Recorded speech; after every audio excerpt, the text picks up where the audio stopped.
For the first time on record, the odds of dying from an opioid overdose have surpassed those of auto accidents. Today on The Pulse, I'm joined by Dr. Luke Rosebraugh, and we're going to be discussing opioid treatment options.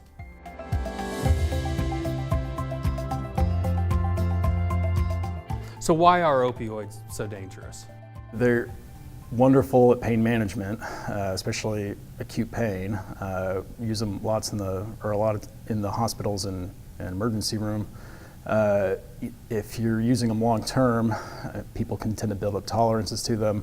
They're easy to abuse, and the higher dosages that you take will put you at higher risk of respiratory depression and death. What all drugs are we talking about? I suppose we should get that out there as well. Most common ones people generally see are Percocets, morphine, oxycodone, Norco, and then the other big one that's been in the news lately is fentanyl. I understand doctors have a new tool, so to speak, in treating opioid addiction, and that's Suboxone, which you are trained in, I believe, correct? The longest time, the most common treatment only treatment for opioid addiction was methadone, and typically that required daily dosing, observed daily dosing, and visits to clinics. Suboxone is a medication that can be taken at home. Suboxone is fairly new. It's works in a different way from methadone.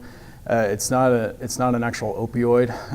It is a partial agonist of the receptor in the brain that opioids bond with, but it also bonds at a much higher affinity, meaning it has a stronger bond than opioids. Which means? Which means that if you are taking an opioid, it isn't going to bond as well to the receptors, so it doesn't have it won't have as much of an effect. And the other nice thing about it is that since it's a partial agonist, it has a plateau, meaning you can't get a more and more of an effect with higher and higher doses. And this is used along with other treatments? I would say medicine alone isn't your end all be all. I mean, I still recommend counseling for addiction, and part of the training and part of the licensing for this is that you have access ways to refer patients to those services. When I am prescribing opioids, and this is becoming more and more widespread, we now have a lot of criteria for selecting people who are appropriate for opioid pain medication, where they're evaluated, thorough history, controlled substance agreements that they sign. It's very regulated now. Thank you for watching The Pulse. For more information, please visit srhc.com, like us on Facebook, and follow us on Twitter.